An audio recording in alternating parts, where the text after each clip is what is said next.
যারা আমাদের মতো 90s এর ওরা খুব ভালোভাবে রিলেট করতে পারে এই শবে বরাতের রাতে রুটি হালুয়ার ব্যাপারটা। ছোটবেলায় শবে বরাতের রাতে আম্মু এরকম অনেক রকম হালুয়া বানিয়ে, চালের রুটি বানিয়ে প্লেটে সাজিয়ে দিয়ে বলতো পাশের বাসায় দিয়ে আসতে। আবার সেম ভাবে পাশের বাসায়ও রুটি হালুয়া বানিয়ে আমাদের বাসায় দিয়ে যেত। এটা একটা ট্রেডিশনের মতো ছিল। তাছাড়া শবে বরাতে সন্ধ্যায় গোসল করতে হবে, নামাজ পড়তে হবে, কে কত রাকাত নামাজ পড়তে পারি, তারপরের দিন স্কুলে গিয়ে এটা নিয়ে গসিপ করা, এগুলো ছিল আমাদের ইমোশন।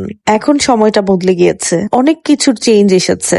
এখন আর আগের মতো হালুয়া বানানো হয় না বা নামাজের কম্পিটিশনও হয় না যে কে কত রাকাত নামাজ পড়েছো। বেশ অনেক বছর ধরে শবে বরাতে ওরকম রুটি হালুয়া বানানো হয় না, কিন্তু এবার মনে হলো ছোটবেলায় ফিরে যাই। তো সেজন্য আমার আর আম্মুর ছোট্ট একটু আয়োজন রুটি আর হালুয়া বানানোর। অনেকদিন পর চালের আটার রুটি দিয়ে হালুয়া খেতে ভালোই লেগেছে। আজকে অনেক কথা বলেছি। আচ্ছা, আমার এই কথাগুলো আপনারা কে কে রিলেট করতে পারেন জানাবেন তো।